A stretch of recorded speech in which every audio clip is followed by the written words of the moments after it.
బ్రహ్మస్వరూపులారా, ఆత్మబంధువులారా,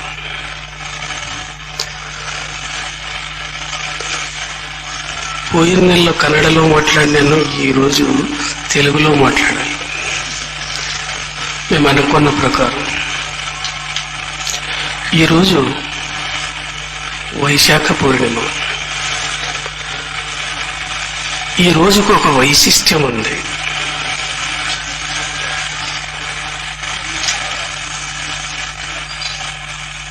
Asia ఖండపు జ్యోతిగా పేరు పొందినటువంటి ఒక మహానుభావుని జన్మదినం బుద్ధ పూర్ణిమ అనేట. ఆయన పుట్టులో, ఆయన జీవితంలో ఒక వైశిష్ట్యం ఉంది. వైశాఖ పూర్ణిమ నాడే పుట్టినాడు. వైశాఖ పూర్ణిమ నాడే ఆయన జ్ఞానోదయం పొందినాడు. వైశాఖ పూర్ణిమ నాడే శరీరం చాలించినాడు. 3 పౌర్ణిమ రోజులే జరిగినాయి.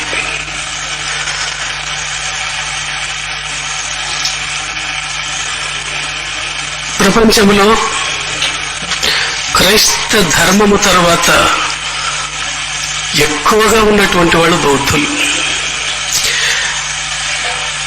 ఆయన గురించి, ఆయన జీవిత చరిత్ర గురించి కొంచెం టూకీగా మీకు తెలపాలనిపిస్తుంది. ఎందుకంటే నిన్న రాత్రి 2 గంటలకు నాకు బుద్ధ దర్శనమైంది. నేను గయలో బుద్ధ దర్శనం చేసుకునేంటి 3 రోజులుంటే అక్కడ కొన్ని సంవత్సరముల క్రితం. నిన్న రాత్రి 2 గంటలకు బుద్ధుడు మరలా కనిపించినాడు. కాబట్టి ఆయన గురించి కొన్ని విషయాలు తెలుపదలిచినాను. బుద్ధుడు ఒక రాజకుమారుడు. మాయాదేవి, శుద్ధోదనుడు ఈ పుణ్య దంపతులకు పుట్టినటువంటి ఒక పుణ్యమూర్తి. ఆయన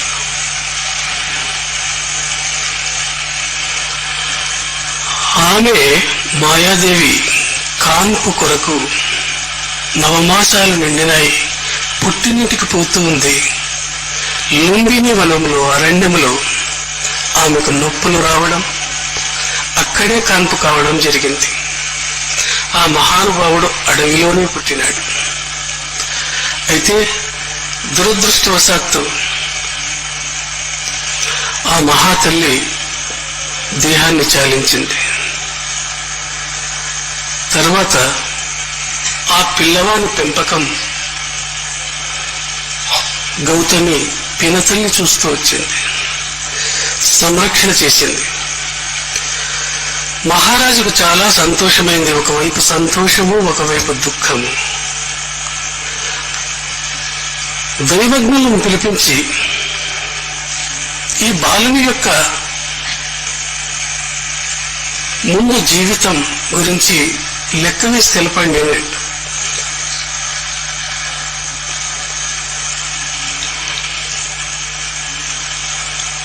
నిష్ఠాగరిష్ఠులు ఆ కాలంలోని దైవజ్ఞులు జ్యోతిష్యం చెప్పేవాళ్ళు. ఈ కాలంలో లాంటి వాళ్ళు కాదు. ఈ కాలంలో జ్యోతిష్యం అంటే డబ్బు వైపు చూస్తారు. వాళ్ళు లెక్క వేసి, మహారాజా, ఈ బాలుని గురించి 2 విషయాలు మాకు తెలుస్తున్నాయి. దాంట్లో ఏదైనా ఒకటి జరగవచ్చు. అనేక రాజ్యాలను జయించి ఒక చక్రవర్తి కావచ్చు, లేదా సర్వసంగ పరిత్యాగి ఒక మహాయోగిగా వెలుగొందుతాడు. ఈ 2 ఏదైనా జరగవచ్చు.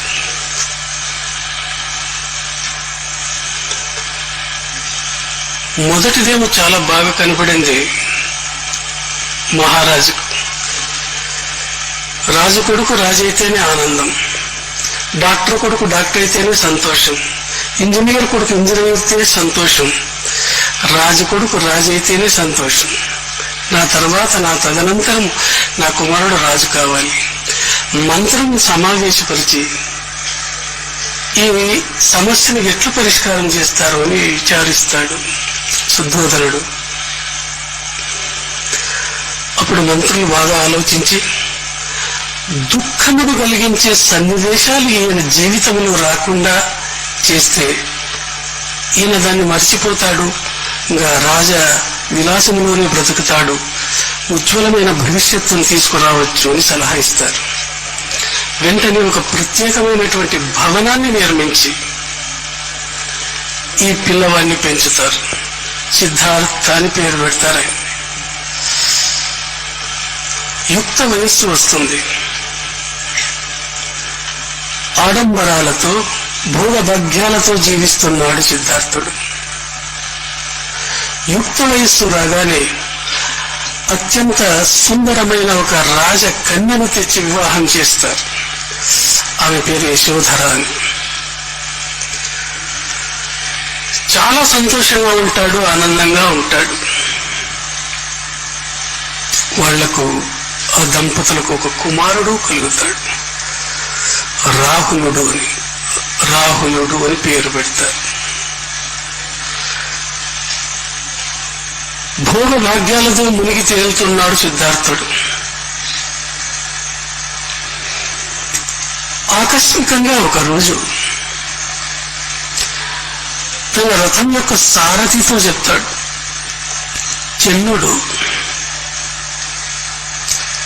చెన్నా జీవితం ఎంత ఆనందంగా ఉంది, ఎంత సంతోషంగా గడిచిపోతుంది, ఇంతకంటే ఇంకేం ఆనందం కావాలి అని అంటాడు. చెన్నుడు, యువరాజా, నీవేం చూస్తున్నావు కదా, ఇదే జీవితం కాదు, ఇదే ప్రపంచము కాదు, దీనికి బయట కూడా ప్రపంచం ఉంది, నువ్వు అది చూడలేదు. ఆశ్చర్యం ఇస్తుంది సిద్ధార్థుడు. దీనికంటే ఇంకా బయట ప్రపంచం కూడా ఉందా, ఇదే లోకం అనుకుంటున్నాను నేను. ఉంది. మీ నాన్న నీకు బందీకానంలో పెట్టినాడు, ఇది ఒక విధమైన చెరసాల నీకు. అట్లా నేను చూడాలి కదా, దానికి మహారాజు ఒక ఆజ్ఞ కావాలి, అనుజ్ఞ పొందితే బయటికి పోవచ్చు.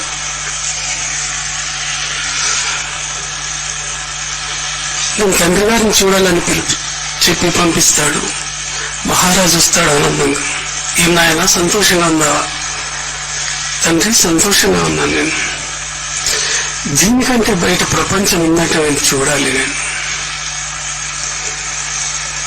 కొంచెం షాక్ అవుతుంది శుద్ధోదనుడికి.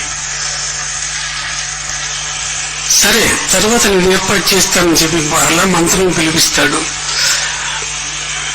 మా అబ్బాయి ఈ రీతిగా కోరుకుంటున్నాడు, దీనికి ఏం చేయమంటారు?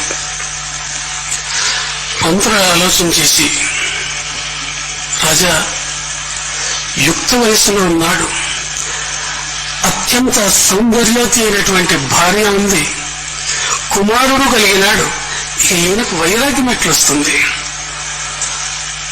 ఆ ఆలోచన కూడా చేయొద్దండి. భార్య అంటే మీరు సంఖ్యలు వేసినట్లు, దాంట్లో పిల్లవాడు ఇంకా సంఖ్యలు పడిపోయినా బయటకు పోయలేడు, మీరు పంపొచ్చు. వెంటనే చాటింపు వేస్తారు. బుద్ధుడు నగరానికి ప్రయాణం అయినాడు. చాటింపు వేసిన యువరాజు వస్తున్నారు మేము దర్శనం ఇచ్చేదానికి, అందరూ పరిశుభ్రంగా ఉండండి, రోడ్లన్నీ క్లీన్ చేసినారు, ఇంట్ల ముందరంతా క్లీన్ చేసుకున్నారు, ఎదురు చూస్తున్నారు. ఎప్పుడూ చూడలేదు యువరాజుని. చూడాలి చూడాలి చూడాలి. అత్యంత సౌందర్యవంతుడు ఈయన బుద్ధుడు. చూసి చాలా ఆనందపడిపోతున్నారు. బుద్ధుడు కూడా జనం చూసి ఎప్పుడు చూడలేదు అంతమందిని. ఆనందంగా సాగుతుంది రథం. అకస్మాత్తుగా ఒక ముసలివాడు, 90 సంవత్సరములు నిండినటువంటి వాడు, నోటిలో వెదికినా పనులు లేవు, నడుము వాళ్ళుంది, చేతిలో కట్టె ఉంది. వృద్ధుడు బుద్ధుణ్ణి చూస్తున్నాడు. ఆకస్మికంగా ఆ వృద్ధుని వైపు చూస్తాడు బుద్ధుడు. చిన్న అదెవరు అంటాడు. ఆయన మనిషి యువరాజా అంటాడు. ఏమలా ఉన్నాడే, అంతవరకు అటువంటి వాడిని చూడలేదు, చూసేదానికి అవకాశం కల్పించలేదు తండ్రి. యువరాజా, ఆయన మనిషే, చాలా కాలం క్రితం మా మాదిరిగానే ఉన్నాడు. వయస్సు పెరిగే కొలిది దేహం ముడతలు పడుతుంది, దేహం వాలిపోతుంది. ఆ స్థితిలో ఉన్నాడు ఆయన. అట్లయితే చిన్న నాకు కూడా అటువంటి స్థితి వస్తుందే?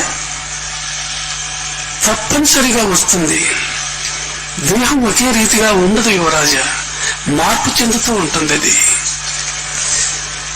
బాల్యము, యౌవనము, వృద్ధాప్యము ఇవి మామూలుగా క్రమంగా జరిగే పద్ధతులు, ఇవి ప్రకృతి నియమాలు ఇవి అని అంటాడు. సరే, ముందుకు వెళ్ళు. ముందుకు వెళ్తే ఒక కుష్ఠ రోగిని చూస్తాడు. చాలా వికారంగా ఉన్నాడు. చేతిలో వేళ్లు తెగిపోయినాయి, కాళ్ళలో వేళ్లు తెగిపోయినాయి. అత్యంత హీనంగా వికారంగా కనబడుతున్నాడు. చిన్న రథం వాపు. ఎవరది, ఏమట్లున్నాడు? స్వామి, అతడు మనలాంటి మనిషి, మరి ఏమి ఎలా ఉన్నాడే? వెనుక జన్మ కర్మ వల్ల ఈ రీతిగా తయారైనాడు. వానికి రోగం అంటుకొనింది. ఒకవేళ కర్మ ఉంటే నాకు కూడా అటువంటి రోగం రావచ్చా? తప్పకుండా రావచ్చు. నేను అదే రీతిగా మారిపోతానా? నీ కర్మ అలా రాసి ఉంటే అలా మారిపోతావు రాజు, ఎవరు తప్పించలేరు. దాన్ని పరిహరించుటకు, నివారించుటకు ఎవరికీ సాధ్యం కాదు. ప్రారంధం అనుభవించాల్సిందే. బుద్ధుని హృదయములో ఆలోచనలు మెదులుతున్నాయి. ఇంకా ముందు వృధా. జనులు ఆనందిస్తున్నారు, బుద్ధుడు విచారిస్తున్నాడు. మూడవ సంఘటన చూస్తాడు. మూడవది, నలుగురు ఒక శవాన్ని తీసుకుపోతున్నారు. చాలా కాలమైంది, ఇంకా రాజా మార్గంలో తీసుకుపోయలేదు, అడ్డదారిలో తీసుకుపోతున్నారు. ఏడ్చేవాళ్ళు ఏడ్చుతున్నారు, మొత్తుకునే వాళ్ళు మొత్తుకుంటున్నారు, తీసుకుపోతున్నారు. దీన్ని చూస్తాడు బుద్ధుడు. చిన్న, ఎందుకు వాళ్ళు పండుకున్నవన్నీ నలుగురు మూసుకుపోతున్నారు? హాయిగా నిద్రపుచ్చవచ్చు కదా, ఎందుకు తీసుకుపోతున్నారు? యువరాజా, ఆ దేహంలో చైతన్యం లేదు, అది శవం అనిపిస్తుంది. ఇప్పుడు శవం అని పేరు దానికి. అని ఏం చేస్తారు? తీసుకుని కాలుస్తారు, తర్వాత అంతే బూడదైపోయి. నేను చనిపోతానా? తప్పనిసరిగా చనిపోతా. జాతస్యం మరణం ధ్రువం, పుట్టినవాడు గిట్టక తప్పదు.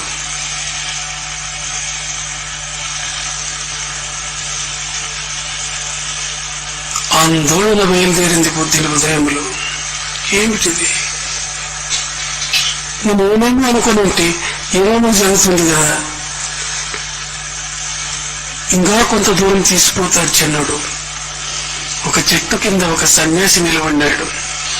ఒక సాధువు ఆనందంగా ఉన్నాడు. చిన్న, ఎవరైనా అంటాడు. ఆయన ఒక సర్వసంగ పరిత్యాగి. ఏం చేస్తుంటాడు ఆయన? ఏమీ లేదు. లోక సమస్త సుఖినో భవంతు, అందరికీ మేలు చేయమని పరమాత్మని ధ్యానం చేస్తుంటాడు. ఏ సంగము లేదు ఆయనకి. సర్వము త్యజించినటువంటి వాడు తన ఆత్మానందంలో తాను ఉంటాడు.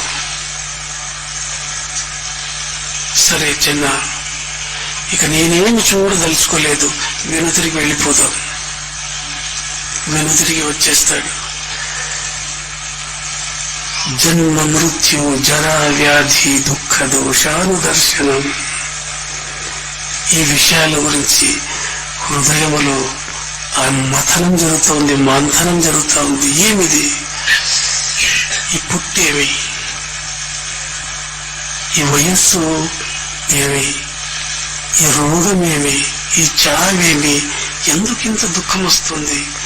ప్రతి ఒక్కరూ ఈ దుఃఖానికి లోబడినారు కదా, దీనికి తరుణోపాయము లేదా, దీనికి మార్గము లేదా? భార్య ఎంత పలకరించినా పలకడు, కొడుకు దగ్గరకు వచ్చినా తీసుకోడు, ఉద్యానవనంలో ప్రచారం చేస్తూ ఉంటాడు, ఎక్కడో కూర్చుంటాడు, ఆలోచన చేస్తున్నాడు.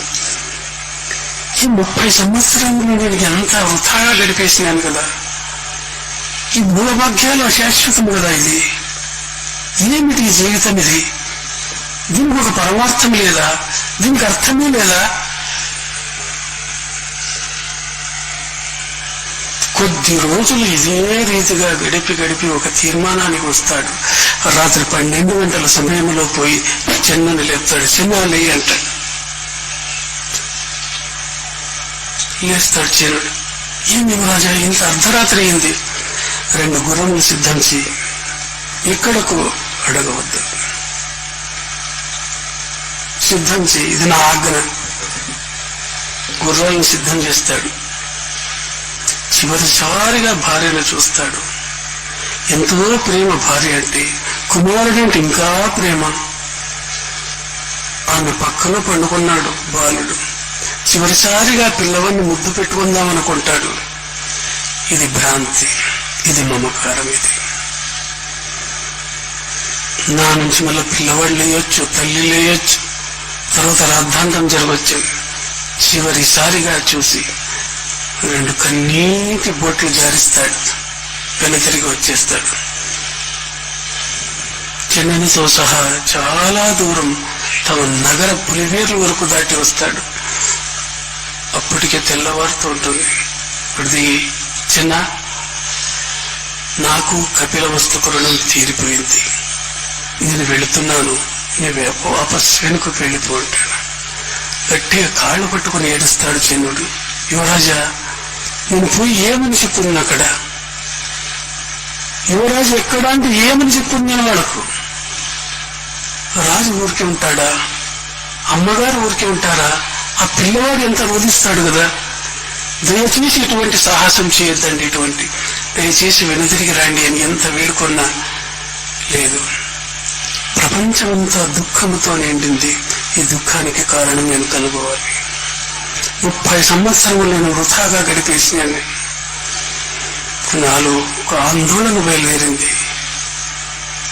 దాన్ని పూర్తిగా తెలుసుకునేంత వరకు నేను రాను, వెళ్ళిపో అని చెప్పి తన ఆభరణాలన్నీ తీసేస్తాడు. ఒక సన్యాసిగా మారిపోయి వెళ్ళిపోతాడు. బుద్ధుడు పోయి కాశీనగరానికి వస్తాడు. కాశీలో పెద్ద పెద్ద పండితులు ఉన్నారు. మహాత్ముల దగ్గరకు వచ్చి ఆధ్యాత్మిక విషయం సంబంధమైన విషయాలు ప్రతి ఒక్కరిని విచారిస్తాడు. ఈ దుఃఖమేమి, దైవమేమి, ఆత్మ ఏమి? చాలా మంది అంత త్వరగా పట్టుబడదు, ఇది ఏ విద్య, మీరు సేవ చేయాలి నీవు అని అంటారు. 12 సంవత్సరాలు అనేక గురువులను కొలుస్తాడు బుద్ధుడు. రాజవంశంలో పుట్టినటువంటి వాడు భిక్షాపాత్రం చేతి పట్టుకొని ఇంటింటికి పోయి భిక్ష అడుక్కు వచ్చి తన గురువులకు తినిపించి తర్వాత తాను తింటాడు. ఈ కాలంలో వేరే, తాను తిని గురువులు పెడతారు. ఆ కాలం పద్ధతులు వేరే.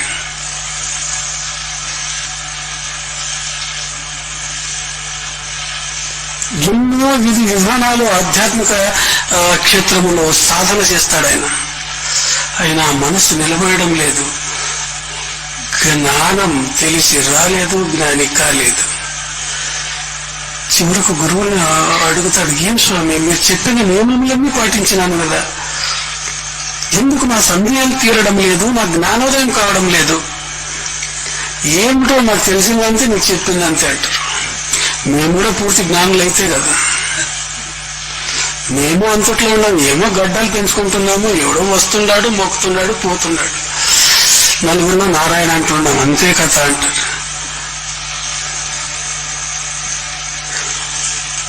ఆయన జతలో 4 శిష్యులు ఏర్పడతారు.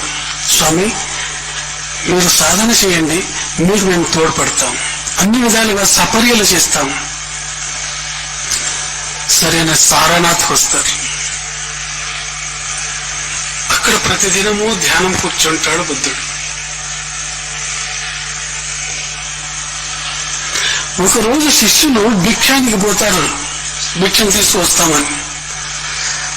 మధ్యాహ్నం 12 గంటల సమయం వరకు ధ్యానంలో కూర్చొని ఉంటాడు బుద్ధుడు. ఆ ఎండ వేడిమికి తట్టుకోలేక ఆసనం నుంచి కింద పడి మూర్ఛపోతాడు బుద్ధుడు. అక్కడ పశువులు మేపుతూ ఉంటుంది ఒక స్త్రీ, సుజాత అని ఆయన పేరు. ఎవరో స్వామి పడిపోయినాడని చెప్పి పారు వస్తుంది, బుద్ధుని చూస్తుంది, నీళ్లు తీసుకొస్తుంది, చెముకరిస్తుంది, బుద్ధుని తన తొడపై పండబెట్టుకొని సేవ చేస్తుంది. దూరం నుంచి ఈ నలుగురు చూస్తారు, భిక్ష తీసుకుని వస్తున్నారు. ఈ దృశ్యాన్ని చూస్తారు. బుద్ధుడు భ్రష్టుడైనాడు ఒక స్టేట్మెంట్. ఎందుకు సన్యాసి స్త్రీని తాకకూడదు కదా, అదిగాక తొడ మీద పండుకున్నాడు ఆమె తొడ మీద, కాబట్టి బుద్ధు హోగాయా అనుకుంటారు. వచ్చి చూస్తారు, నానా రీతిగా ఆయనకు దూషిస్తారు. బుద్ధుడు చెప్తాడు, నాకేమీ తెలియదు, ఈ రీతిగా పడిపోయినానంతే, ఆ మహాతల్లి నాకు సేవ చేసింది, ఆమెలో నాకు తల్లి భావం ఉంది, కానీ వేరే ఎటువంటి వికారాలు లేవు నాకు. వాళ్ళు నమ్మరు. బుద్ధిని వెలివేస్తారు. పద, ఏమో సాధిస్తావు, ఏమో చూపిస్తావు దారిని, నిన్ను నీకు సేవ చేస్తే నీవే భ్రష్టుడు లేవు. బుద్ధుని వేస్తారు. బుద్ధుడు ఆలోచన చేస్తారు. 12 సంవత్సరములు దాటిపోయింది, నాకు వయస్సు అయిపోతా ఉంది, 42, 43 ఏళ్ళు వయస్సు వచ్చింది. నాకు ఏమీ దొరకలేదు. ఈ ఆధ్యాత్మికములో ఏమీ లేదు, ఈ దేవుడు లేదు, దైవము లేదు, ఆత్మ లేదు, పరమాత్మ లేదు. అక్కడ ఉంటే ఎంత ఆనందంగా ఉంటుంది, మనసులో పరివర్తన. కాబట్టి నేను వెనుదిరిగి వెళ్ళిపోవాలి అని చెప్పి తన బ్యాగ్ అంతా కట్టుకొని కపిలవస్తు ప్రయాణమవుతాడు, వాపసు పోదామని. కొంత దూరం వస్తాడు, మరలా మనసులో ఆలోచన వస్తుంది, ఇప్పుడు నేను వెనుదిరిగిపోతే ఎంత హాస్యాస్పదంగా ఉంటుంది. అక్కడ నా తండ్రి నన్ను ఆదరిస్తాడా, నా భార్య మరలా నన్ను ప్రేమిస్తుందా, నా కుమారుడు చీయనుడా, ఇటువంటి 12 సంవత్సరాలు విడిచిపెట్టిపోయినాడు, మాకు రాజుగా ఏమి చలామణి అవుతాడు, రాజుగా మమ్మల్ని ఏమి వెళ్తాడు అని చెప్పి ప్రజలు హాస్యాస్పదం చేయరా? నవ్వులాటకు వచ్చింది నా బ్రతుకు. మరి ఏం చేయాలి? ఏ ఉద్దేశం కొరకైతే నేను వచ్చినానో ఆ ఉద్దేశం కొరకే నా ప్రాణాన్ని త్యాగం చేయాలి. ఈ నిర్ణయానికి వస్తాడు బుద్ధుడు. ఎక్కడికి పోవాల? ఒక సరైనటువంటి స్థలాన్ని ఎన్నుకుందామని అట్లే వస్తే గయాకు వస్తాడు. అక్కడ బోధి వృక్షం ఉంటుంది, ఆ చెట్టు కింద కూర్చుంటాడు. ఇక నేను నా ప్రాణం పోయే వరకు పైనకి లేవను, ఇంట్లో చనిపోతాను. ధ్యానం కొరకు నేను ప్రయత్నం చేసినాను, సాధ్యం కాలేదు. ఆ ధ్యానం చేసుకుంటూ నేను చనిపోవాలి. ధ్యాన మగ్నుడై కూర్చొనేస్తాడు బుద్ధుడు. 3 రోజులు గడుస్తాయి. శరీరం శుష్కించింది, ఆహారం లేదు, బడలిక, నీరసము, ఇంకా చనిపోయే స్టేజ్లో ఉన్నాడు బుద్ధుడు. అప్పుడు పుస్తకాల్లో అంటారు, ఆకాశం నుంచి ఒక దేదీప్యమైనటువంటి జ్యోతి వచ్చి బుద్ధునిలో చేరింది అని. అది బుక్కులో రాసినటువంటి, పుస్తకంలో రాసినటువంటి రాత. అది హృదయాకాశంలోనే జ్యోతి ప్రకాశం అవుతుంది ఆయనకు. ఇదే నిజమైన సంగతి. ఆత్మ దర్శనం అయిపోతుంది అక్కడ. అద్భుతమైనటువంటి కోటి సూర్యుల కాంతిని దర్శిస్తాడు ఆయన. ఆయనకున్న సంశయములన్నీ నివారణ అయిపోతాయి. బుద్ధుడు ఆ ఆనందం పట్టుకోలేక నాట్యం చేస్తాడు అక్కడ. అంతవరకు సిద్ధార్థుడే ఆయన. బుద్ధి వికాసము చెందింది, నేను బుద్ధుడు అంటాడు. ఆ ఆనందములో ఎవరికి ఈ జ్ఞానం ధారపోస్తున్నాను, ఎవరికి ఇస్తున్నాను? నాకు దొరికింది ఇది, నాకు దొరికింది, దుఃఖానికి కారణం నేను కలుగున్నాను నేను చెప్పి మరలా ఆలోచన చేసుకుంటూ వస్తున్నాడు. సారనాథ్కే వస్తాడు. ఈ నలుగురు చూస్తారు దూరం నుంచి, ఓ మూర్ఖుడు వస్తున్నాడు, భ్రష్టుడు వస్తున్నాడు, ఎవరు మాట్లాడొద్దండి, అందరూ కూర్చోండి ధ్యానాన్ని, కానీ అందరూ ధ్యానం కూర్చుంటారు. కానీ తెలిస్తే మాట్లాడాల్సి వస్తుంది, మాట్లాడకూడదు. బుద్ధుడు మహాశక్తి లోపల నిండిపోయింది, ఆ దైవిక అంశ లోపల చేరిపోయింది. వీడిని చూస్తాడు, వచ్చి ఒకను తల మీద చేపెడతాడు. నాయన అంటాడు. ఆ స్పర్శకే అల్లాడిపోతాడు ఆయన. చూస్తాడు, స్వామి అంటాడు. ఎప్పుడు వస్తుంది స్వామి? ఇదే వస్తుంది. ఇంకొకని తల మీద చేపెడతాడు. ప్రభు అని చెప్పి వాడు ఆసనం వేస్తాడు. వాడు ఇంకా ఇద్దరిని లేపుతాడు. అక్కడ సారనాథ్లో కూర్చొని బుద్ధుడు మొదటి ధర్మోపదేశం వాళ్ళు నలుగురికి చేస్తారు. మీరు నాకు అంతో ఎంతో సేవ చేసినారు, నేను కనుగొన్నాను, సత్య దర్శనం అయింది నాకు, మీకు ఆ జ్ఞానం ధారపోస్తాను నేను.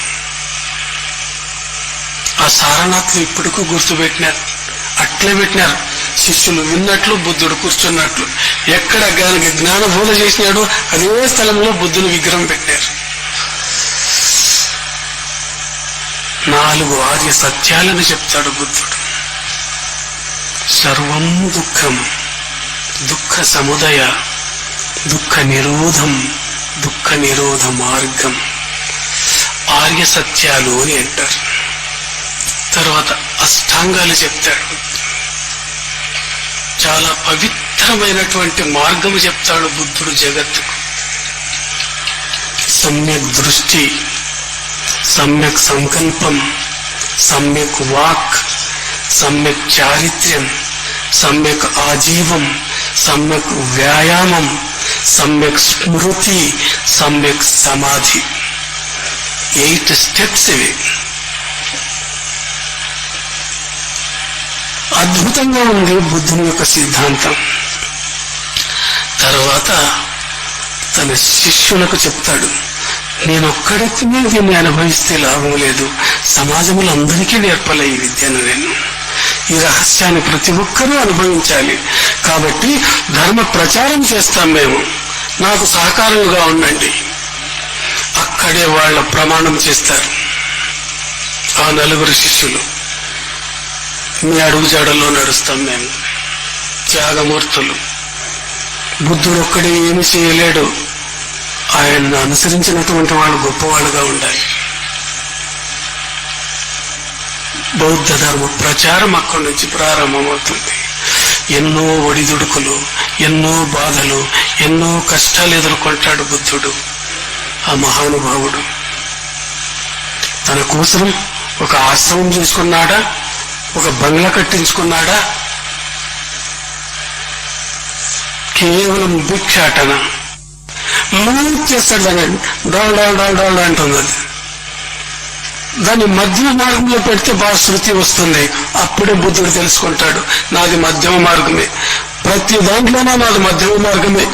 భోజనం కూడా ఎక్కువగా తిన్నాను, ఏమీ లేకుండా ఉన్నాను, ఒక పూట పనిచేస్తాను. మీరు దీక్షలు చేస్తారు కదా 21 రోజులు, బుద్ధుడు 40 ఏళ్ళు చేసినాడు. అది మీరు 21 రోజులకి డల్ డల్ డల్ డల్ అంటారు.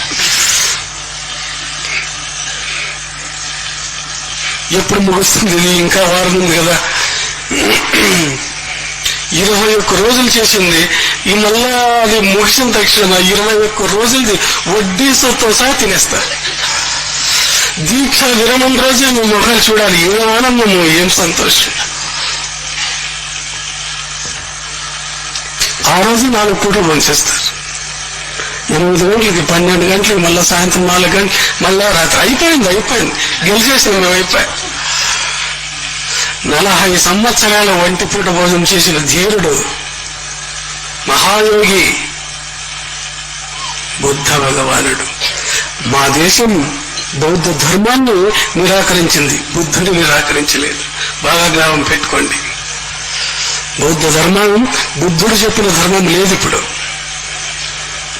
దాన్ని ఏమేమో వక్రగతిలో చేసి దాన్ని మిస్ఇంటర్ప్రిటేషన్ చేసి ప్రచారం చేస్తుండే పుస్తకాలన్నీ.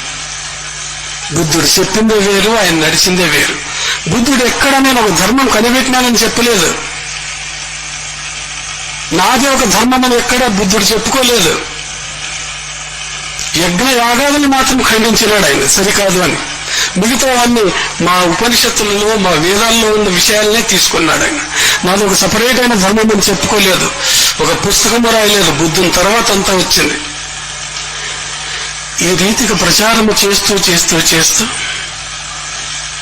84 సంవత్సరాల వయస్సు వస్తుంది బుద్ధునికి. తన సోదరుడే దేవదత్తుడే బుద్ధుని చంపాలని కూడా ప్రయత్నం చేస్తాడు. ఇంటిలోనే పుడుతుంది చూడండి. బుద్ధుని సోదరుడే అతనికి శత్రువు అవుతాడు. ఒకసారి బుద్ధుడు భిక్షకు పోతూ ఉంటే పైనుంచి కొండ దొర్లి ఒక గుండు దొర్లిస్తాడు పెద్దది, దాని కింద పడి చావాలని చెప్పి. ఆ కాళ్ళకు దెబ్బ కూడా తగులుతుంది.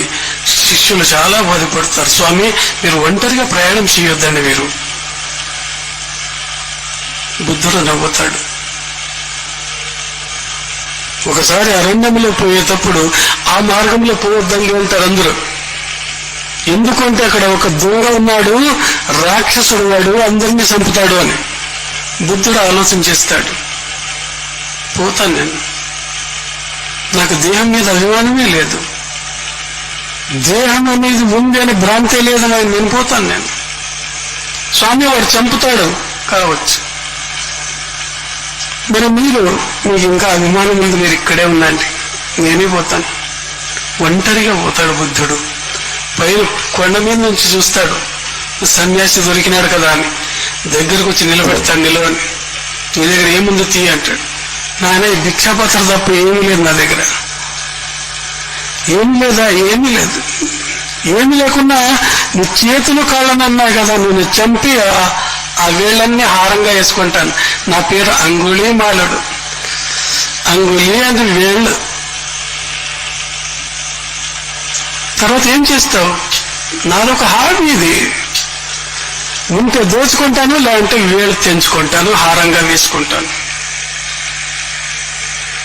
ఇష్టం నీకు అంత ఇష్టం ఉంటే చేసుకో. చివరిసారిగా నువ్వు ఏమైనా నీ దేవుని మీద తలుచుకో అని అంటాడు. ఏమి తలుచుకునేది లేదు, చిన్న కోరిక నాది అంటాడు. ఏమది అంటే, ఒక్క నిమిషం నన్ను చూడు, నా కళ్ళల్లో చూడు, ఇంతకంటే నేనేం అడగను నిన్ను. అంతేనా? అంతే. చూస్తాడు. శక్తిపాతం జరుగుతుంది. బుద్ధుని కంటి నుంచి శక్తి ప్రవహిస్తుంది. అంగుళీమని వెంటనే బుద్ధుని కాళ్ళ మీద పడిపోతాడు. ప్రభు, నేను తప్పు చేసినాను, నేను పాపినే. నేను ఆ మహనీయుడు తన హస్తాన్ని పెడతాడు. ఎవడు పాపి లేదు, లే, ఇంతవరకు నీవు నడిపిన జీవితాన్ని విడిచిపెట్టు. పాశ్చాత్యాపం అదే శిక్ష నీకు.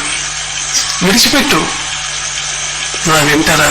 బుద్ధుని శిష్యులలో ముఖ్య శిష్యునిగా మారుతాడు. ఒక గజ దొంగ, ఒక క్రూరుడు, ఒక పాపి, ఒక రాక్షసుడు. దానికి స్వామి కూడా అంటాడు, పాపులను రక్షించకున్నా ఫలము లేదు ముందురా అని. అటువంటి పాపులను ఉద్ధరించాలి. అటువంటి బుద్ధుడు చివరిసారిగా భిక్షానికి ఒక ఇంటికి పోతే అక్కడ కొంచెం ఒకడి ఇంటికి తీసుకుపోయి కుక్క గొడుగు ఆహారం చేసి పెడతారు. కుక్క గొడుగులు నాయకొడే అంటుంటారు కన్నడలో. నాయకొడే అంటారు, కుక్క గొడుగు. బుద్ధుడు చూస్తాడు, నాయన, ఇది నేను ఆహారంగా తినకూడదు, నేను ఇది నిషిద్ధం నాకు అంటాడు. లేదు స్వామి, నా ప్రీతి కొరకు మీరు తినాలి. ఎంత వారించినా వినడు. ఆనందుడు అడ్డుపడతాడు. స్వామి, మీరు తినవద్దని. మీరు లేదు ఆనంద, జరగవలసింది ఎంతో జరుగుతుంది. నా చివరి దినాలు దగ్గరకు వస్తున్నాయి. నేను ఏదో రీతిగా నేను ప్రాణం త్యాగం చేయాలి, వానికి సంతోషం పెట్టాలి కదా, నేను వాని సంతోషం కొరకైనా తింటాను, నేను ఆహారం తింటాడు. వెంటనే బుద్ధుని కడుపులోకి పుండు పుడుతుంది.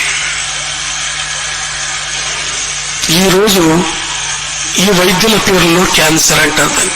పుండు పుడుతుంది. బుద్ధు చాలా బాధపడతాడు. అటువంటి దైవ స్వరూపుడు మహానుభావుడు నాకు ప్రారంభం తప్పలేదంటాడు.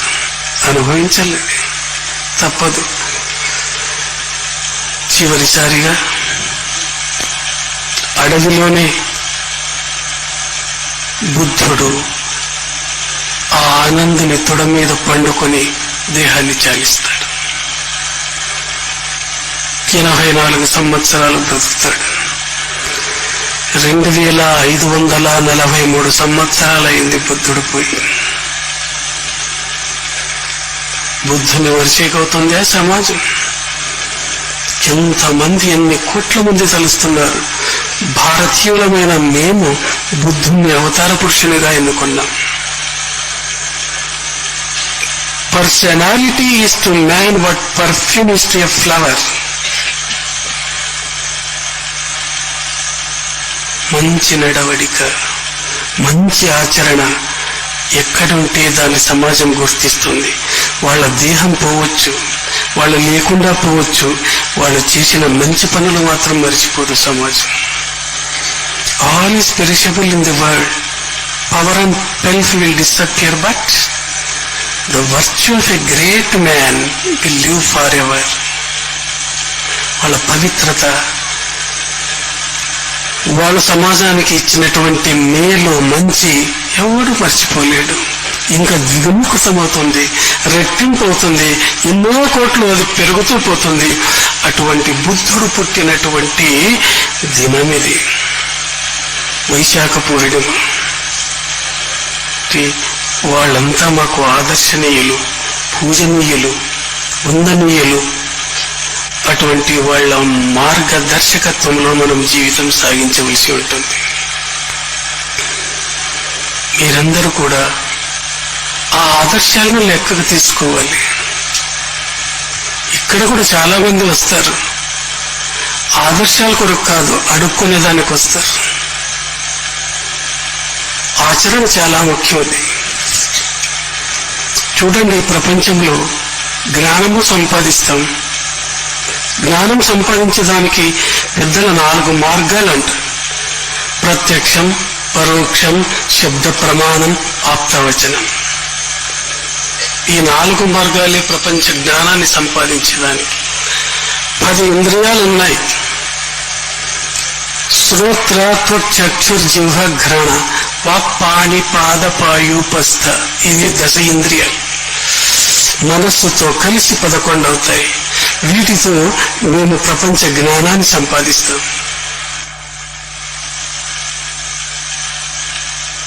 డైరెక్ట్ నాలెడ్జ్ అంటారు. ప్రత్యక్షం, ఇంద్రియములు బయటి ప్రపంచ వస్తువులతో సన్నిహిత సంబంధం ఏర్పరచుకుని పొందే జ్ఞానాన్ని డైరెక్ట్ నాలెడ్జ్ అంటారు. ఇండైరెక్ట్ నాలెడ్జ్ ఇన్ఫరెన్స్ అంటారు. ఇన్ఫరెన్స్, ఊహ. అక్కడ దూర కొండలో పొగ చూస్తాం, ఊహ చేస్తాం అక్కడ అగ్ని ఉంటుంది అని. ఎత్ర ఎత్ర ధూమ తత్ర తత్ర వహ్ని. ఎక్కెక్కడ పొగ ఉంటుందో అక్కడ అగ్గి ఉండవచ్చు అని. ఇది ఇన్ఫరెన్స్. ఇది శబ్ద ప్రమాణం. శాస్త్రములు, గ్రంథములు చదివి పొందే జ్ఞానం శబ్ద ప్రమాణం అంటారు. ఆప్తవచనం, మహాత్ముల యొక్క, జ్ఞానుల యొక్క మాటలను వినిచి పొందే జ్ఞానానికి ఆప్తవచనం అంటారు. ఈ రీతిగా జ్ఞానం సంపాదిస్తాం. ఈ బాహ్య జ్ఞానం కంటే ఆధ్యాత్మిక జ్ఞానం చాలా గొప్పది. ఎన్ని విద్యలు నేర్చినా కోటి కొరకే. అన్య విద్యా పరిజ్ఞానం అవశ్యం నస్వరం భవేత్, బ్రహ్మ విద్యా పరిజ్ఞానం బ్రహ్మప్రాప్తికరం స్థిరం. ఇతరమైనటువంటి విద్యలు ఎన్ని ఉన్నప్పటికీ అన్య విద్యా పరిజ్ఞానం అవశ్యం నస్వరం. ఇది దేహం ఉండేంత వరకు, ప్రాణం ఉండేంత వరకు ఉంటాయి, తర్వాత నాశనం అయిపోతాయి. అయితే బ్రహ్మ విద్య, బ్రహ్మ ప్రాప్తి, స్థిరమైన శాశ్వతమైన బ్రహ్మస్థానాన్ని, బ్రహ్మ పదవిని అందజేస్తుంది. కాబట్టి ఆ విద్య చాలా ముఖ్యమైనటువంటిది. నారదుడు కూడా పెద్ద 64 కళల్లో గొప్పవాడంట, 64 విద్య నేర్చినటువంటి వాడంట. అయినా మనశ్శాంతి కలగలేదు. ఒకసారి విష్ణువు దగ్గర పోయి, ఏం స్వామి నాకు 64 విద్యలు నేర్చినాను, పీస్ ఆఫ్ మైండ్ లేదే, మనశ్శాంతి లేదు, ఏం చేయాలి? ఒక గురువుని ఎదుర్కొనేవు అంటాడు. అప్పుడు సనత్ కుమారుని దగ్గర పోతాడు. ఈ స్వామి పరిస్థితి ఇట్లా ఉంది, నిజమైన విద్య ఆధ్యాత్మిక విద్య, ఆ విద్య నీకు ధారపోస్తాను అని చెప్పి ఆ ఆధ్యాత్మిక విద్యను ధారపోస్తాడు సనత్ కుమారుడు. అప్పుడు నిజమైన ఆనందం, ఆత్మానందం నారదులకు దొరుకుతుంది. ఈ విద్య చాలా ప్రాచీనమైనది, భారతీయుల ఆస్తి. ఇది ఆధ్యాత్మిక విద్యలో ఈ దేశానికి మించిన దేశం ప్రపంచంలో ఎక్కడా లేదు. ఇదొక్క విషయానికి ప్రపంచమే భారతదేశం ముందు తల ఉంచుతుంది. ఎందుకు? మనస్సును అరికట్టే విధానం, మనస్సును నిలిపే విధానం, మనస్సును సక్రమమైన విధానంలో తీసుకుపోయే విధానం భారతీయులకే తెలుసు. దీనికి మన ఋషిమునులు ఎంతో కృషి చేశారు, కష్టపడినారు, దీని కొరకు సాధించినారు, సమాజానికి ఇచ్చి వెళ్ళిపోయినారు. అనేక మార్గాలు ఉన్నాయి జ్ఞానోదయం కలగడానికి. అనేక విధమైనటువంటి టెక్నిక్స్, విధానాలు కనుగొన్నారు మన వాళ్ళు. మీరు ఏ విధానంలోనైనా పోవచ్చు, ఏ మార్గంలోనైనా పోవచ్చు. ఒక మార్గం గట్టిగా పట్టుకుని దాంట్లో ముందడుగు వేయండి, గమ్యస్థలాన్ని చేరుస్తుంది. ఇది అన్నిటికీ ఆధారం ఈ అంతఃకరణ, మనస్సు. ఈ వాసనలున్నాయి మనకు. వాసన అంటే గంధము అని అర్థం. ఆధ్యాత్మిక క్షేత్రంలో వాసన అంటే స్వభావము అని అర్థం. మనస్సు ఒక పాత్ర వంటిది. ఆ పాత్రలో అత్తరు, పన్నీరు, సుగంధ ద్రవ్యాలు వేస్తే మంచి వాసన ఉంటుంది.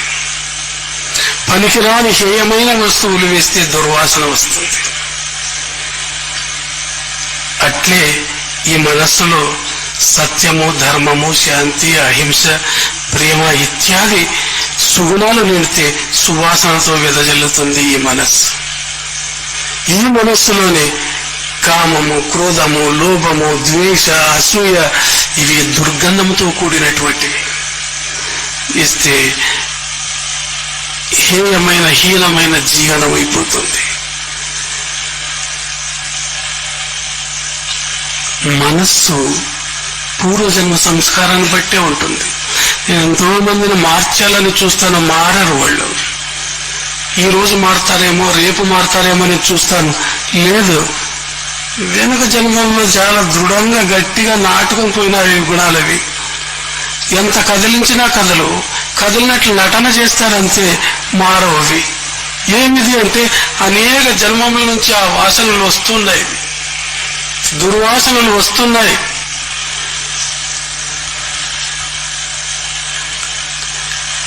కామః క్రోధశ్చ లోభశ్చ దేహే తిష్టంతి తస్కరాః జ్ఞానరత్నాపహారాయ తస్మాత్ జాగ్రత్త జాగ్రత్త.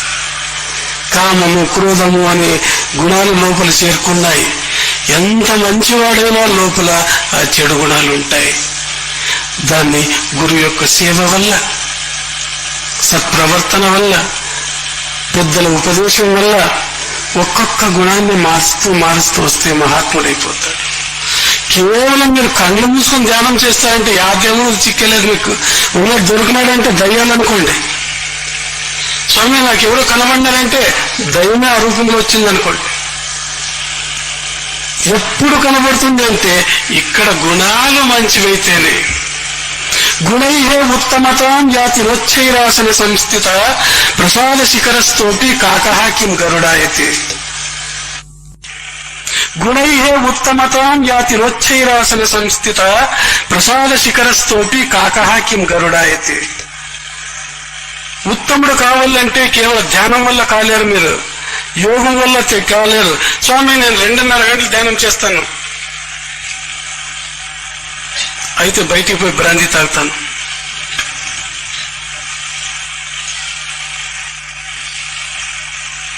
ఇంకా కొంతమంది తర్కు చేస్తే బ్రాంతి తాగితే ఏముంది, ఋషిమునులు సురాపానం చేయలేదా, దేవతలు చేయలేదా, సిగరెట్ ఎందుకు తాగదా? అయ్యో పెద్ద పెద్ద యోగులంతా భంగి తాగినారు.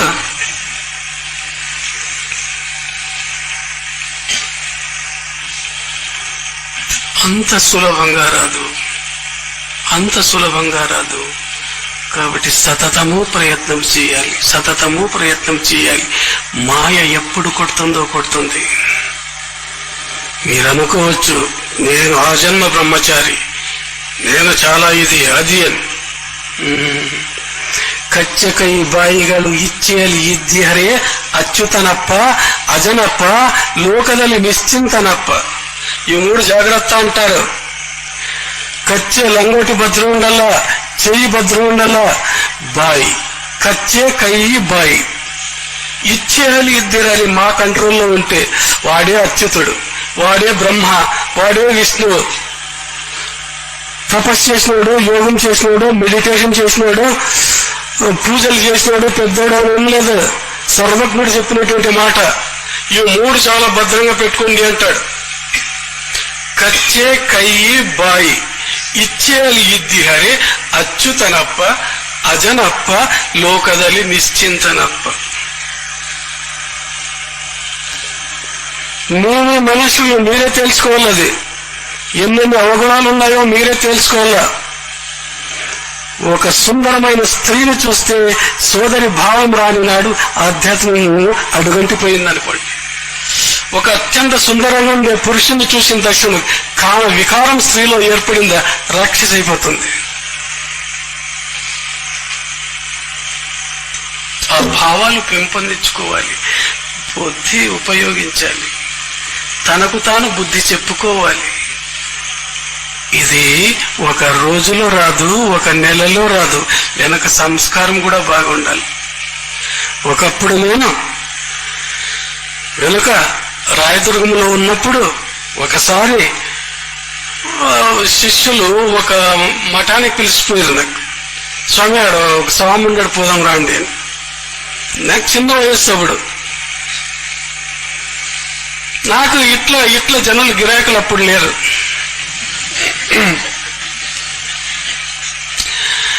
ఏం 5 మంది 6 మంది వింటుంటే అప్పుడు ఎద్దుల బండిలో బాగా తిరుగుతుంటే ఇప్పుడు జీపులో కార్లో తిరిగా కూడా భయపడుతుంది, యారు దానిలో నిలబెడతారు అని. పిలుచుకుపోయి నడుచుకుపోతే ఆశ్రమం చిన్నగా మంటపం కట్టుకున్నాడు స్వామి. 85 సంవత్సరాల వయస్సు. చూస్తే ఎవరంటే పరిచయం చేసుకుంటుంది, నమస్కారం స్వామి అంటే కూర్చోమని కూర్చోండి. ఆ విషయాలు ఈ విషయాల్లో మాట్లాడు.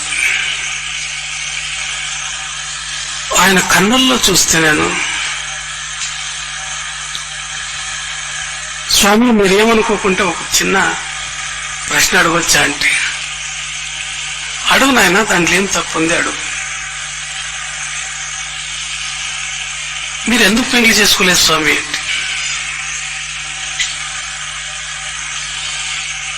పెళ్లి నాకు అవసరమే పడలేదు. నాకు చిన్నప్పటి నుంచి నేను బ్రహ్మచారినే. నేను 85 ఏళ్ళ వయస్సు వచ్చేసింది. నాకు స్త్రీ దోషము లేదు, స్త్రీ సహవాసము లేదు, నేను సంతోషంగా ఉన్నాను.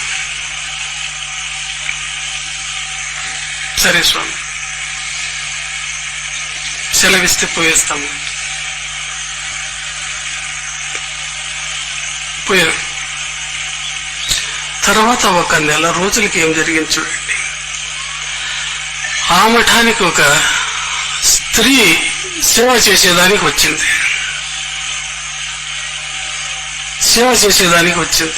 సేవ చేస్తూ ఉంది. ఆకస్మికంగా ఆమె స్నానము చేసి వచ్చి ఆ నగ్నంగా బట్టలు కట్టుకుంటుంది. ఈ స్వామి చూసినాడు ఆకస్మికంగా. ఎన్ని సంవత్సరాల నుంచి బీజ రూపములో ఆ కామభావమును ఒక్కసారి ఉధృతంగా వచ్చేసింది. పోయి ఆమెను కౌగలించుకున్నాడు. ఇంతే జరిగింది. ఆమె గట్టిగా కేకలు వేసింది. అందరు వచ్చినారు. స్వామి బాగా కొట్టినారు.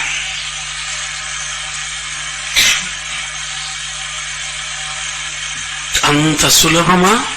అందుకే సర్వజ్ఞుడు రాసినాడు, కచ్చే కచ్చే కయ్యి బాయి భద్రವಾಗಿರಬೇಕು. 85 సంవత్సరాలు కాటికి కాలు చాచినటువంటి వయస్సు అది. చిన్నప్పటి నుంచి అది బీజ విత్తనం రూపంలో లోపలే ఉంది. అది మనస్సులో దాక్కునింది. కామభావాలవి ఒక్కసారిగా విజృంభించింది. దాన్ని అణుచుకోలేకపోయినాడు.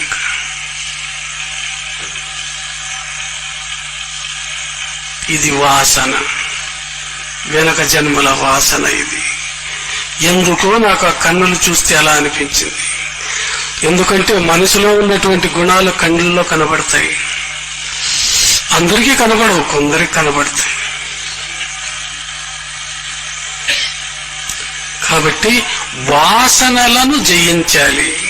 ఒక యోగి కావాలంటే వాసనలను జయించాలి. ఆ వాసనలు లోకవాసన, శాస్త్రవాసన, దేహవాసన.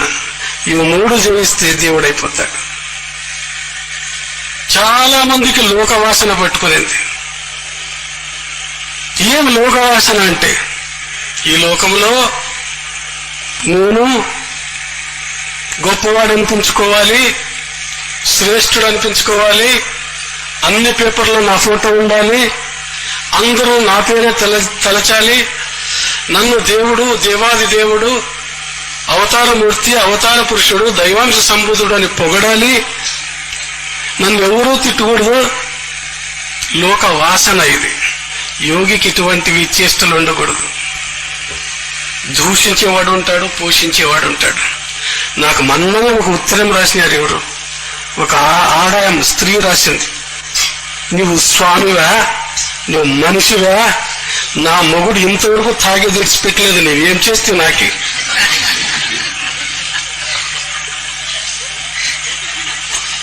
ఇట్లా రాసింది. నువ్వు మనిషివా, నువ్వు స్వామివా.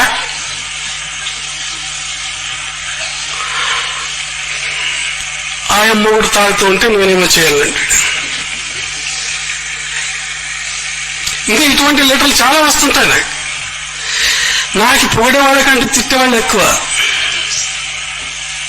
ఈ సైడ్ తిట్టేవాళ్ళు ఉంటే ఈ సైడ్ పొగిడేవాళ్ళు ఉంటారు. ఇక్కడ నవ్వుతుంటాను, ఇక్కడ నవ్వుతుంటాను. లోకవాసన.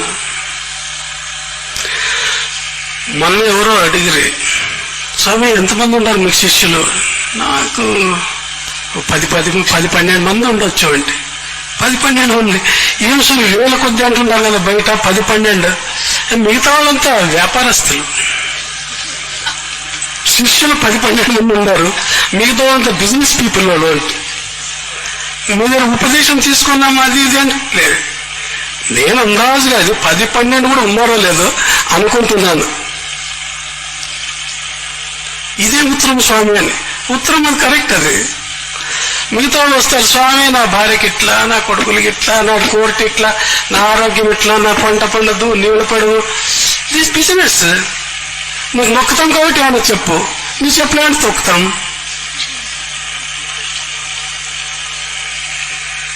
వీళ్ళు శిష్యులు కాదు, భక్తులు కాదు, వీళ్ళేమి వ్యాపారస్తులు.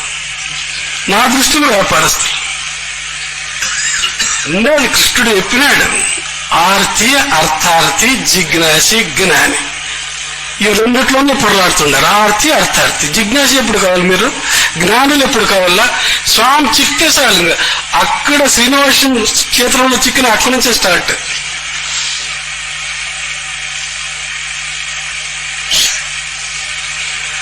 కాబట్టి నాకు బిజినెస్ పీపుల్ కాంటాక్ట్ ఎక్కువ ఉంది. శిష్యులు తక్కువ ఉండరు.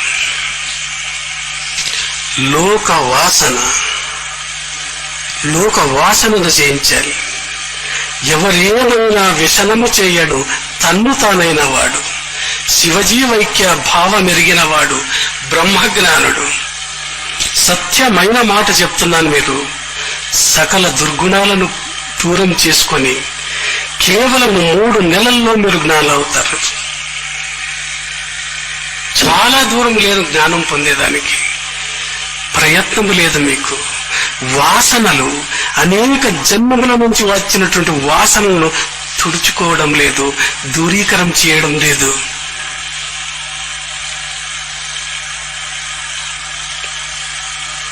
ఎన్ని ఉపన్యాసాలు ఇచ్చినా, ఎంత చెప్పినా మీ గుణాలు మారవు. పెట్రోమాక్స్ లైట్ లో అప్పుడప్పుడు పంప్ కొట్టిన కొడదామంటే కూడా కొంచెం ఇట్లా అంటే మళ్ళీ డిమ్ అవుతారు. నేను కొంచెం ఏమైనా చెప్తున్నప్పుడు వీళ్ళు కొట్టినప్పుడు కొంచెం పర్వాలేదు, బాగా చెప్పినాడు స్వామి, ఏదో చెప్పినాడు, ఎంతవరకు ఈ ఉపన్యాసం ముగిసేంత వరకే మళ్ళా మామూలు అయిపోతుంది. మహాత్ములు ఎన్ని అవస్థలు పడినారు. ఎవరికి ఏం పాపం చేశాడు, ఏం ద్రోహం చేశాడు జీసస్ క్రైస్తు? ఏం చేశాడు? తీసుకుపోయి శిలువ వేసిరి. ఆయన చేసిన 3 సంవత్సరముల సేవ అద్భుతమైన సేవ. ఎవరికి ద్రోహం చేయలేదు. అయినా యూదులు విడిచిపెట్టరే, తీసిపోయి శిలువ ఎక్కించరు.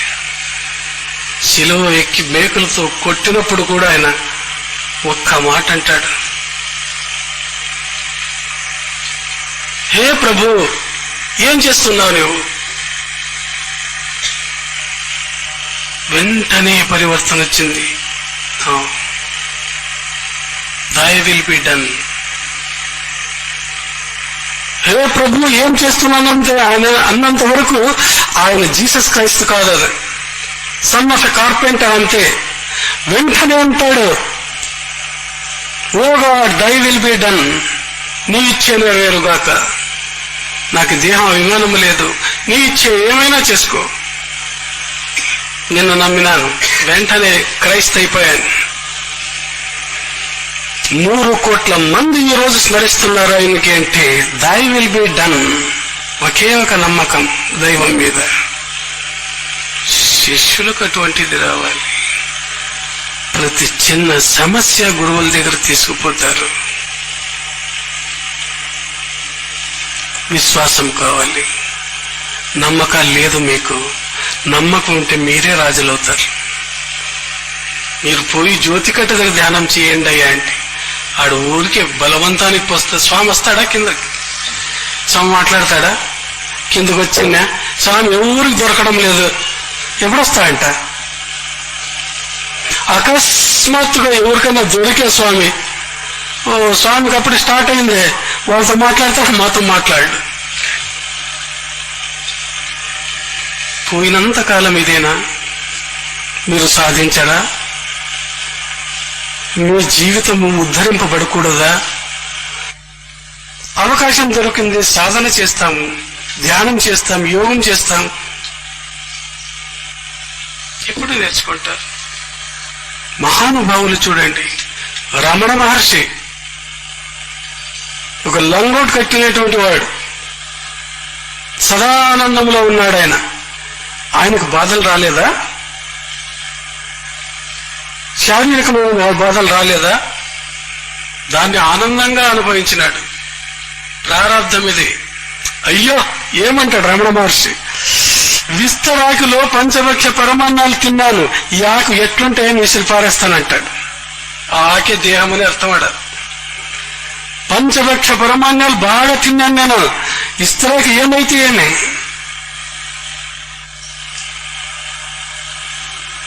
సేమ్ స్టాబ్రిచ్ ఏం చేసిరి? హక్ అనల్లహ్ అంటుండే ఆయన. అహం బ్రహ్మాస్మి, నేనే బ్రహ్మ, నేనే దేవుడు. జీసస్ క్రైస్తు కంటే విచిత్రంగా హింస పెట్టి చంపినారు సేమ్ స్టాబ్రిచ్ ని, మహాయోగిని. ఆ రోజుల్లో అటువంటి వానికి ఎటువంటి శిక్ష? ఈ గుండెను ఒక కొస్సగా ఉన్నటువంటి ఇనుప దేనికి గుచ్చుతారంట, గుచ్చి అవతలు లాగుతారంట.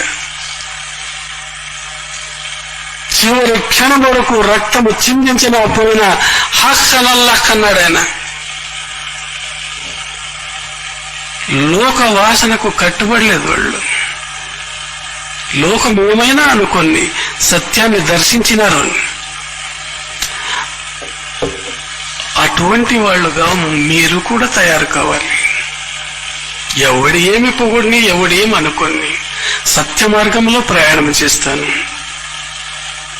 लाख बुरा चाहिए तो क्या होगा, लाख बुरा चाहिए तो क्या होगा, वही होगा जो मंजूर खुदा होगा. దైవ నిర్ణయం, దై విల్ బి డన్. నీ నిర్ణయమే నెరవేరుతుంది. నేను 100 అనుకుంటాను, అవుతుంది. అది మా ఆశ్రమంలో పెద్ద బంగ్లా కట్టించుకోవాలని నేను అనుకుంటాను, అవుతుందా? దై విల్ బి డన్. నీ ఇచ్చే నెరవేరుని. మా కొట్టు ఇస్తా, కొట్టులో ఆనందంగా ఉన్నాను స్వామి. అది కారుతుంది, కారణం స్వామి బకెట్ తెచ్చి పెట్టుకుంటాను, నీళ్ళంతా పారేస్తాను. దై విల్ బి డన్. 3 ఏళ్ల తర్వాత ఏమీ లేదు. ఇప్పుడు కొంచెం ఒక రూపము, నరసింహప్ప లలితమ్మ సహకారంతో రూపం వస్తా ఉంది. నేను పోవడం లేదు. అయినా స్వామి ఇది నీ ఇచ్చే, వాళ్ళ హృదయంలో దూరనే చేస్తున్నా. నేను నరసింహప్పను కానీ లలితమ్మ కానీ ఎప్పుడూ పొగడలేదు. ఇది జరిగింది, జరుగుతుంది. ఇట్లున్నా 3 ఏళ్ల కింద ఏదో ఒక రూపం వచ్చింది. దై విల్ బి డన్. నీవు ఎవరి మనస్సులో చేరి ఏం చేయిస్తావు, నీవు నెరవేర్చుకో. నా ధర్మాన్ని నేను విడిచిపెట్టాను, నా మార్గాన్ని నేను విడిచిపెట్టాను. జరిగింది. లోకవాసన ఏం ఆసన తీసుకుంటారు, ఏం జరగలేదు. ఏం జరిగేది ఏముంది, హాయిగా ఉన్నాం మేము. అడవిలో అన్నం దొరకదా మాకు? వాళ్ళు పిడికెడు బియ్యం తయారు చేయలేదా? మంచి బియ్యం లేవంటే పిడికెడు బియ్యమైనా తింటాం. తినమా? ఎవరు నాకు ఉపాసం ఉన్నాము ఆశ్రమంలో ఎవరు అనలేదే, నేను వినలేదు. మీరేమైనా విన్నారే మరి? కాబట్టి లోక వాసనను లెక్క వేయకూడదు. కమ్ వాట్ మే, లోక వాసనను లెక్క వేయవద్దండి. లోకలు ఎట్లయినా నిందిస్తారు. నేను ఎట్లున్నా ఒకడు అందరినీ మెప్పించలేడు, అందరూ ఒక్కరిని కొలవలేరు. బుద్ధుడు కావచ్చు, పైగంబర్ కావచ్చు, జీసస్ క్రైస్తు కావచ్చు, అందరూ జీసస్ క్రైస్తును ప్రేమిస్తున్నారా? క్రైస్తవులు ప్రేమిస్తున్నాడు. బుద్ధులు అందరూ ప్రేమిస్తారా? బౌద్ధులు మాత్రం ప్రేమిస్తారు. వాళ్ళని కూడా విమర్శ చేసే వాళ్ళు ఉంటారు. ముందంతు నీతి నిపుణాయది వస్తువంతు లక్ష్మీ సమావిశతు గచ్చతు వాయుదేశం అద్యైవ వా మరణమస్తు యుగాంతరేవా న్యాయాత్మత ప్రవిచలంతి పదన్న ధీరా. ఇది బాగా జ్ఞానం పెట్టుకోవాలి. ముందంత నీతి నిపుణాయది వాస్తవం, నీతి నిపుణులు నిందించని పొగడని. లక్ష్మీ సమావిశతు గచ్చతు వాయుదేశం, లక్ష్మి అంటే ధనం దగ్గరకు రాని పాడైపోని. అద్యైవవా మరణమస్తు యుగాంతరేవా, ఆ మరణం అనేది ఇప్పుడే రాని, యుగాంతరమందు రాని. న్యాయాత్మత ప్రవిచలంతి, న్యాయ మార్గములో మహాత్ములు ఆ మార్గాన్ని విడిచిపెట్టి పక్కదారికి పోరు. లోకానికి వెరవరోళ్ళు, భయపడరు. లోక నిందను, లోకం యొక్క పొగడ్తను సమంగా తీసుకుంటారు. అదే కృష్ణుడు భగవద్గీతలో చెప్పినాడు. దుఃఖేషు అనుదిగ్న మనాహ సుఖేషు విగత స్పృహ వీతరాగ భయక్రోధ స్థితధీర్మునిరుచ్యతే ఆ ముని. అటువంటి మహానుభావులు, బుద్ధుని లాంటి వాళ్ళు, గురునానక్ లాంటి వాళ్ళు, జీసస్ క్రైస్తు లాంటి వాళ్ళు, పైగంబర్ లాంటి వాళ్ళు, ఎందరో ఎందరో ఎందరో. బుద్ధుడు చనిపోతే ఒక మాట అంటాడు. ఆనందుడు అడిగితే, ప్రభు నీవు చనిపోతే మా గత్యమే. ఆనంద, నాకంటే ముందు ఎంతో మంది బుద్ధులు వచ్చినారు, నేను బుద్ధుడు. నా తర్వాత ఈ ధర్మ సింహాసనం ఖాళీపోదు. ఎంతో మంది బుద్ధులు వస్తారు, పేర్లు మారవచ్చు వాళ్ళవి, అయితే ఆ ధర్మ సింహాసనం మాత్రం ఖాళీ కాదు నాయన. ముందు ఎంతో మంది బుద్ధులు పుడతారు. ఎటువంటి మాట చెప్పినట్టు చూడండి. కొంతమంది స్వాములు అంటారు, నా తర్వాత ఇదే లాస్ట్, ఇంకెవరు రారు, నన్ను మొక్కలు మీరు, నేను ఉండనే పోనీ నన్ను మొక్కండి అంటారు. అయితే బుద్ధుని మాట అద్భుతమైన మాట. ఈ ధర్మ సింహాసనం మాత్రం ఖాళీపోదు. దీన్ని ఆ దైవం రక్షిస్తూ వస్తుంది. ఎవడో వస్తాడు మహాత్ముడు, ఆయా క్షేత్రంలో ఆయా ప్రాంతంలో ధర్మబోధ చేస్తాడు, వెళ్ళిపోతారు. ఇంకా కొంతమంది ఉన్నారు హిమాలయాల్లో, మీరు చూడలేదో నేను చూసినాను. సర్వసంగ పరిత్యాగులు, వాళ్ళు కీర్తి ప్రతిష్టలు కాబట్లేదు. ఇటువంటి అద్భుత మూర్తులు ఉన్నారు హిమాలయాల్లో. ఎప్పుడో కిందకు వస్తారు, ఎప్పుడు ఎవరికో అదృష్టమైన వాళ్ళకి కనబడతారు, ఆశీర్వదించేసి వెళ్ళిపోతుంటారు. వాళ్ళు ఏం తింటారు, ఎక్కడుంటారు, ఆ చలికి కేవలం ఆ లంగోటి పైన ఉంటారు. ఎంత ఎంత మహానుభావులు ఉన్నారు, ఎటువంటి మహాయోగులు ఉన్నారు దైవ సృష్టిలో జరిగిపోతుంది. కాబట్టి ఎందరో మహానుభావులు, అందరికీ వందనములనండి. ఏ పీఠాన్ని విమర్శించవద్దండి, ఏ గురువులను విమర్శించవద్దండి, ఎవరిని విమర్శించవద్దండి. అనేక మార్గాలు ఉన్నాయి, వాళ్ళ వాళ్ళ మార్గాల్లో పోని.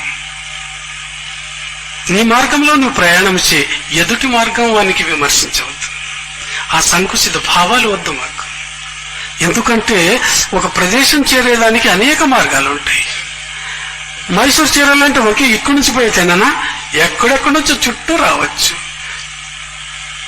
ఆ ధ్యేయమేమి మైసూరు చేరాలి. అనేక మార్గాలు ఉంటాయి. ఆధ్యాత్మిక క్షేత్రంలో అంతే అనేక మార్గాలు ఉన్నాయి. అనేక మార్గాలను కనిపెట్టిన వాళ్ళే మన భారతీయులు. లోక వాసన ఒకటి చెప్పినాను, రెండవసారి నెక్స్ట్ టైం శాస్త్రవాసన చెప్తాను, తర్వాత దేహవాసన చెప్తాను. ఇవి మూడు సక్రమంగా మీరు తొలగించుకుంటే జ్ఞానోదయం అయిపోతుంది. ఇప్పటికి 9:25 అయింది. నేను చెప్పినటువంటి విషయాలను కొంచెం మనసులో మననం చేసి నిధిధ్యాసలు చేస్తే మీరు ఉత్తములుగా మారతారు. కేవలం చూడండి, చావు ఏ రీతిలో వస్తుందో, ఎప్పుడు వస్తుందో చెప్పలేము. మనిషి పోతూ పోతూ కింద పడి చనిపోతాడు, మాట్లాడుతూ పడిపోతాడు. ఈ చావులు విచిత్రంగా వస్తున్నాయి. పోతూ పోతూ ఒక వాహనం తగిలి చనిపోతాడు. కాబట్టి కొంచెం మృత్యువుకు భయపడండి. అది ఎప్పుడు ఏ రూపంలో వస్తుందో ఏమో. అంత లోపల మీరు మీ యొక్క జీవన లక్ష్యాన్ని చేరుకునేదానికి సాహసించండి, ప్రయత్నం చేయండి. ఉత్తిష్టత జాగ్రత్త ప్రాప్యవరాన్య పోదిత.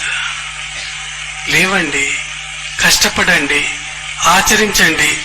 మహాత్ముల మాటలు ఆచరణలో తీసుకురండి, ధన్యులు కాండి అని చెప్పి ఈ సందర్భంగా మరొక్కసారి బుద్ధ గురుదేవునకు హృదయపూర్వకంగా నమస్కరిస్తూ నా యొక్క మాటలను ముగిస్తున్నాను.